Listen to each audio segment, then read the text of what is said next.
कि शहर में सबसे महान कौन है तो वो किसी व्यक्ति या राजा का नाम नहीं लेता। वो ताड़ के पेड़ों में झुंड कर ताड़ के पेड़ों में फल तो लगते हैं, लेकिन वो इतने ऊपर और दूर होते हैं कि बच्चों और लोगों की आंखों से बहुत अलग है। आचार्य चाणक्य कहते हैं कि इंसान को योग्य होना चाहिए, लेकिन इतना इजीली एक्सेसिबल भी नहीं होना चाहिए कि कोई भी उनका इस्तेमाल कर ले जाए। You have to protect your fruits. जब वो टूरिस्ट पूछता है कि शहर में सबसे बड़ा दानी कौन है तो वो ब्राह्मण धोबी का नाम लेता है। अभी सोचने वाली बात है कि राजा महाराजाओं में पहले होड़ लगती रहती थी कि कौन ज्यादा बड़ा दानी है, लेकिन इस शहर का सबसे बड़ा दानी बताया गया धोबी। इस फर्क को समझना बहुत जरूरी है। राजा के पास जो पैसा होता है वो जनता के पास से ही आता है। ऐसे में अगर जनता के पैसे से जनता को ही दान दे दिया गया तो ये कोई बड़ी बात नहीं है। वो भी तब जब दान देने के बाद राजा को पर्याप्त मात्रा में तारीफ और जय जयकार मिल जाए, which is a great incentive. लेकिन धोबी रोज अपना काम समझकर महंगे सस्ते हर तरह के कपड़े धोता है और उसी दिन लौटा देता है। वो राजा की तरह जनता के धन का स्टोरेज भी नहीं करता, अपना काम करने के एवज में अपना गुणगान भी नहीं कराता। इसीलिए आचार्य चाणक्य ने राजा से भी ऊपर धोबी को रखा है दानवीरता में। आखिर में वो टूरिस्ट पूछता है कि शहर में सबसे होशियार कौन है, तब वो ब्राह्मण शहर के नेचर के बारे में बताता है। वो कहता है कि यहाँ के सभी लोग दूसरों का पैसा और दूसरों की बीवी चुराने में माहिर हैं। यानी वो साफ कर देता है कि इस शहर का माहौल कैसा है।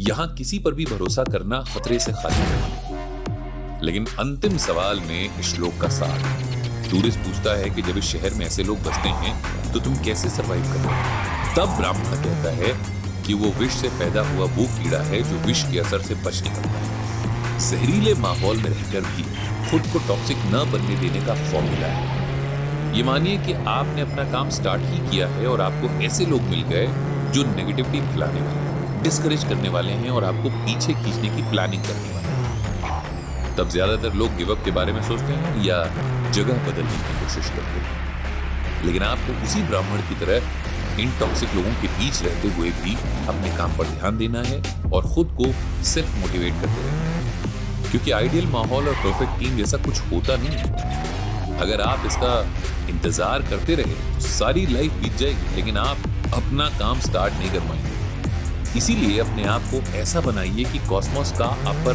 कम से कम प्रभाव पड़े। किसी भी सक्सेसफुल प्रोफेशन के लिए ये बहुत एसेंशियल है। उम्मीद है कि इस एपिसोड से आपको काफी क्लैरिटी मिली होगी। नेक्स्ट एपिसोड में किसी और टॉपिक पर आपके ज्ञान चक्षु खोलेंगे Acharya Chanakya. Till then, take care.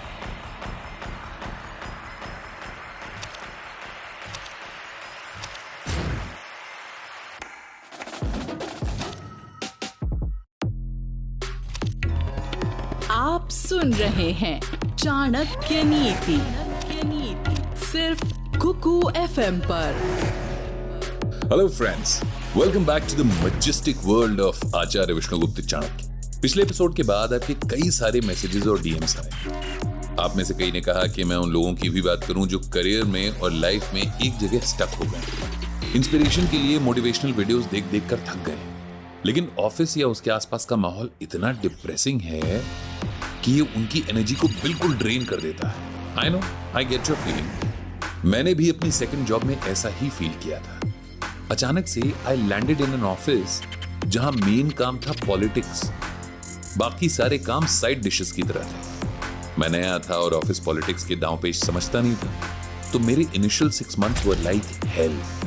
मैं ऑफिस के किसी ग्रुप का हिस्सा नहीं था तो सारे मुझे टारगेट करते थे। रोज सुबह उठते ही एक घबराहट सी होती कि यार ऑफिस भी जाना पड़ेगा। मंडे आफ्टरनून पे मैं सोच रहा होता था कि यार कब फ्राइडे आएगा, लेकिन वो कहते ना कि किसी को इतना भी मत डराओ कि वो डरना ही छोड़ दे।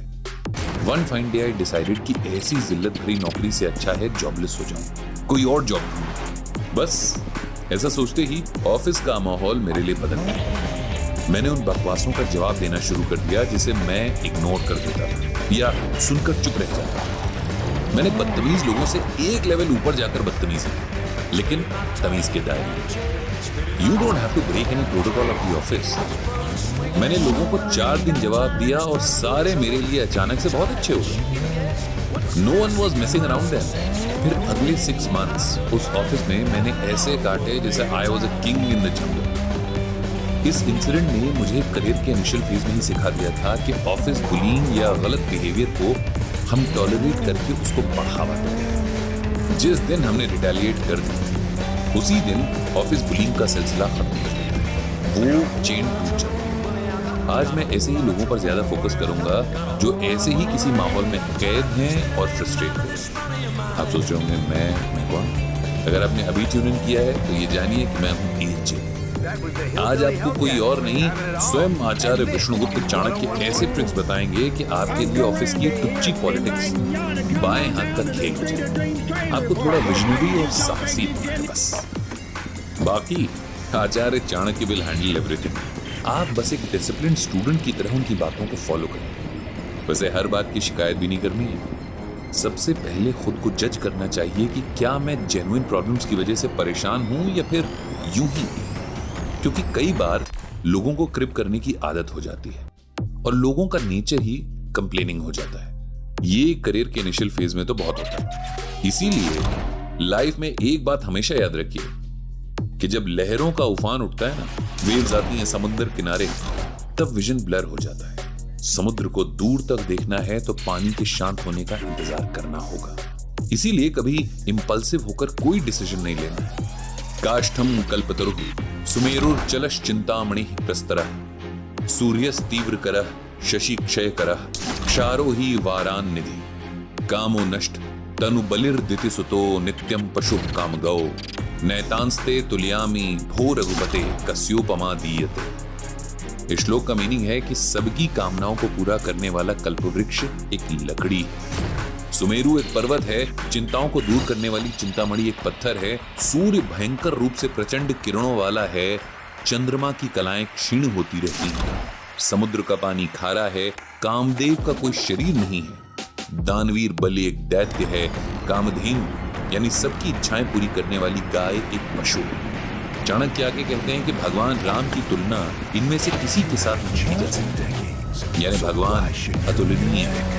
इस श्लोक में जिन सिंबल्स का इस्तेमाल किया गया है सबकी अपनी स्टोरी है। मैं वैसे धर्म का कोई एक्सपर्ट तो नहीं हूं, लेकिन बेसिक बातें जितनी मुझको पता है वो आपको बताता चलूंगा।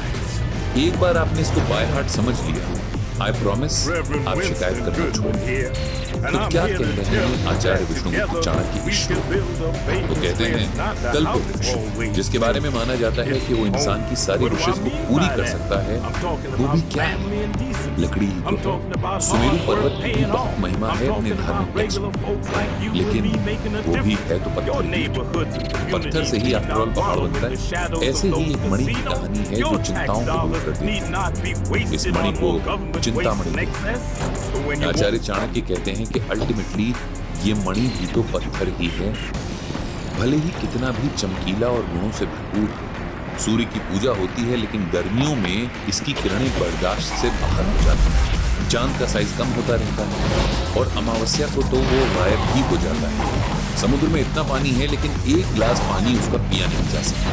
सारा का सारा समुद्र खारा है, ये उसकी लिमिटेशन है।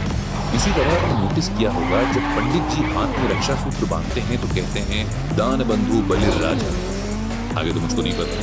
ये राजा बलि जिसको दुनिया का सबसे बड़ा दानवीर माना जाता है, असल में दैत्य है। इसी तरह आचार्य चाणक्य कहते हैं कि कामधेनु गाय जो सबकी इच्छाएं पूरी कर सकती है, वो भी है तो गाय ही।